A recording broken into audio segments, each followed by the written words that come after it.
Well, it's time to make the pumpkin pie for the holidays. And my mom made the most fabulous pumpkin pie. And I've decided, I've been thinking about doing this for a while. I'm finally getting around to sharing the recipe. We're going to start with the crust. It's a very simple crust. Started with a cup and a half of flour, which I already pre-measured out. And we got a half a teaspoon of salt. All right, and we're going to take a half a teaspoon of sugar, add that, and then we're going to add 1/2 cup of oil. Now, don't really want to use olive oil on this. I'm going to use canola oil. And measure out 1/2 cup of oil. Well, before we pour that in now, I want to mix. I want to mix the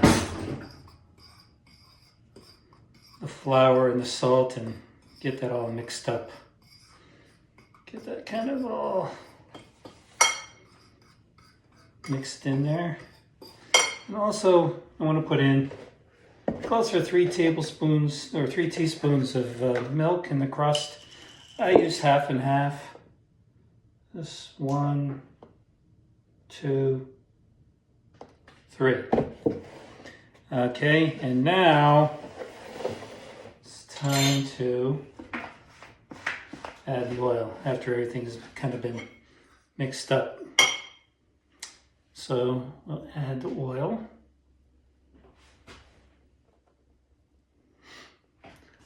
You know, I like to use a fork to just kind of like get everything all mixed together.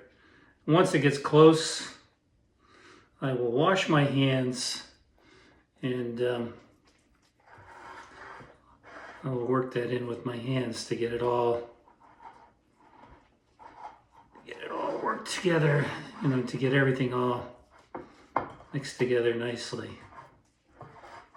So as you can see here, we're getting this all kind of mixed in real nice.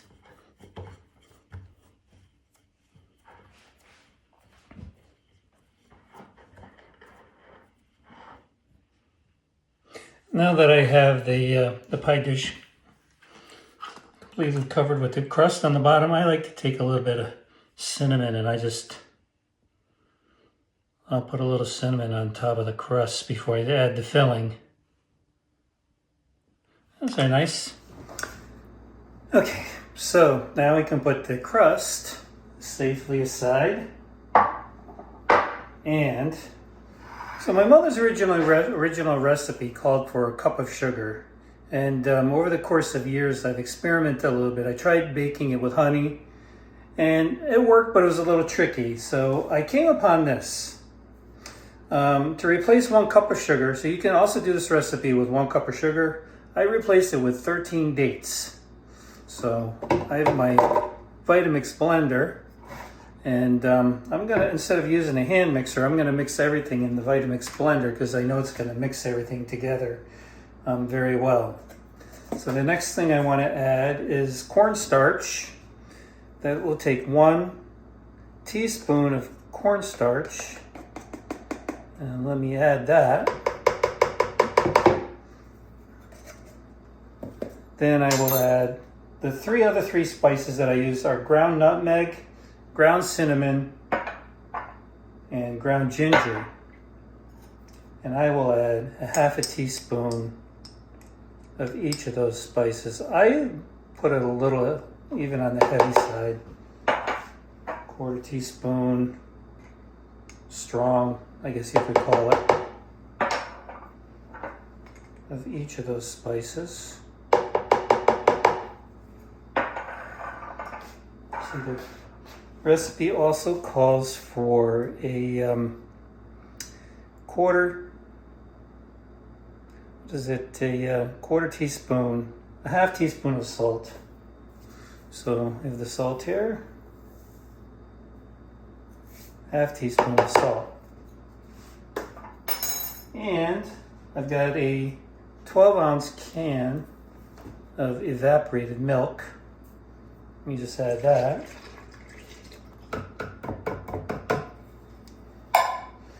One can of pumpkin pie. Let's just carefully put that in. Get that all loaded up. Ooh. Beautiful. And the next thing, we want to add 2 eggs.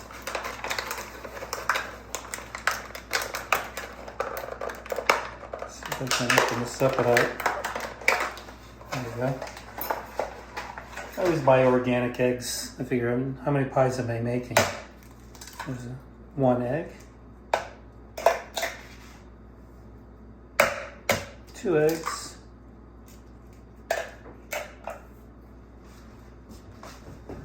And the last ingredient, and I think this is really the one of the ingredients that really makes this, and that is a, let me see, what do we have here? We've got the molasses, and I will add, just looking here on the 1/4 cup of molasses. You know, I usually just kind of do this by eye. And if I add a little too much extra, it's not going to hurt anything. So that right there is the pumpkin pie filling. I'll put that right on the Vitamix blender. And I could use the hand. I use the hand mixer when I'm using sugar, but because I'm using dates, I really want to, blend those dates up. So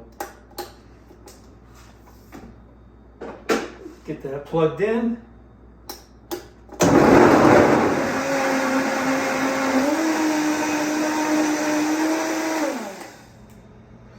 Okay, so moving on, I like to take a little pat of butter. I'll take a pat of butter here. Something about that size. And I throw it in melt it in the bottom of this, I'll throw a tiny bit more in there. I'll melt it in the bottom of this pot.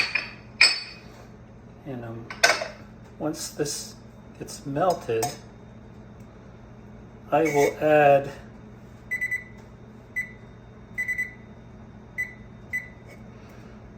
add the batter from the Vitamix blender to this pot. And one of the things I will do is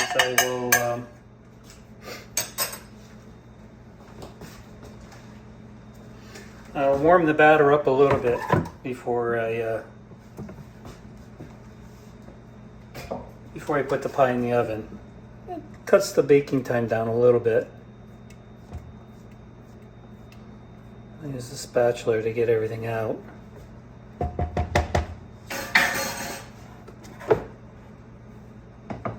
And next, the filling. Get that all out.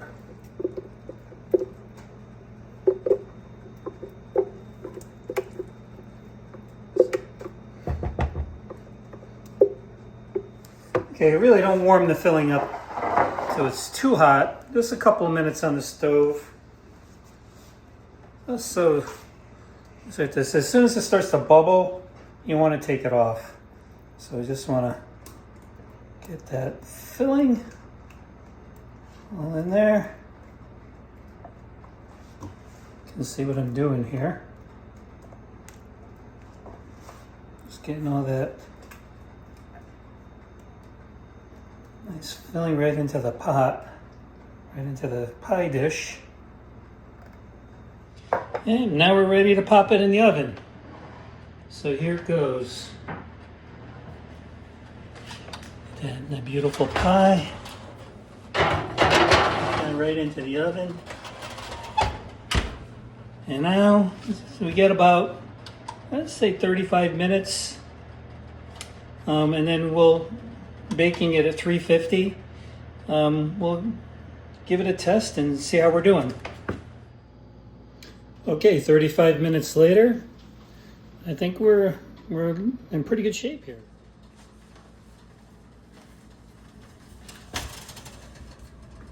Oh yeah, that looks like it's done. Let's see if I can grab this right out of there. Here we go. Right on the counter. You know, I always check the pie to see if it's done like this with a toothpick. And if you put the toothpick in, it comes back relatively clear. That means the pie is done.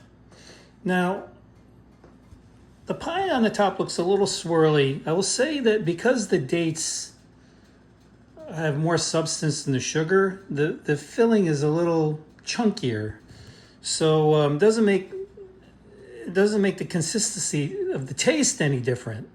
But when you make it with sugar, it's a thinner batter, and the pie comes out more traditional looking with a smoother top. But you know, I prefer to use the dates over the sugar. And I think to myself, you know, now I'm using a cup of sugar. Now I'm using 13 dates. So I just, from a health standpoint, I like the dates. And I really don't see the difference in the taste. But the more traditional way is to use the 1 cup of sugar. I've been using the 13 dates for a while now, and it's been working well for me. So I'm going to let this sit on the counter for at least an hour. And then I'm going to throw it in the fridge and, you know, let it chill overnight. And then, you know, then we'll see the result in the morning. Okay, it's the next morning, Sunday morning. And time for cutting the pumpkin pie that I chilled overnight.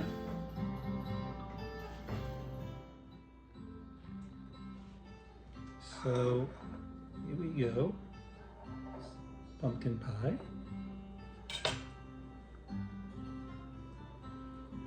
This is gonna be delicious.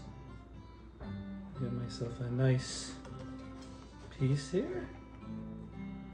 Ooh, look at that. And pumpkin pie is not complete without